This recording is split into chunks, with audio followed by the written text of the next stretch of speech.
Yes, para ebidensya sa mga chismosa.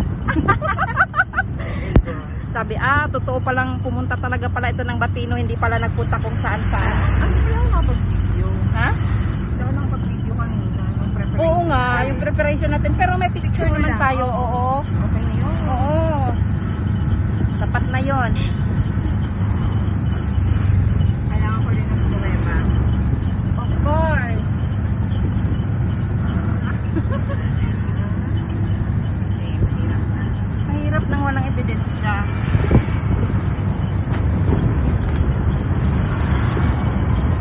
Pero kapag paglabas ng subdivision ng Madison Square, pwede nang mag-abang dito ng ng mga tricycle o ganito. Oo, pwede.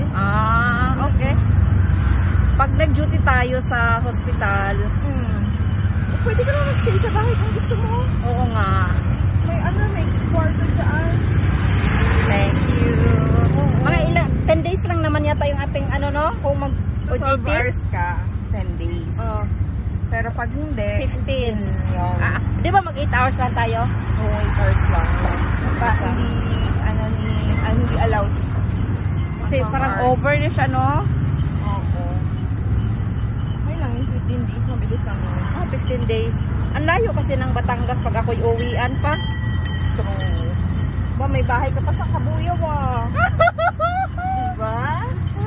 Ang gusto mo, lahat ng bahay, uwian mo. Sabi nga ni Richelle, pagpapasok, magdadala ng damit. Oo. At saka pangbihis, pangloob. Para kung saan gusto matulog, matutulog. Hindi yung gabing-gabi na tayo. Labot tayo ng gabi kasi nagbanding tayo. Tapos mapipilitan ako umuwi ng Batangas kasi wala nga akong dala. Totoo naman, te. Tama naman yung sinabi ni Ate Rizal. Nangyari pala yun sa kanya dati na ang mga damit niya nandun sa iba't ibang bahay.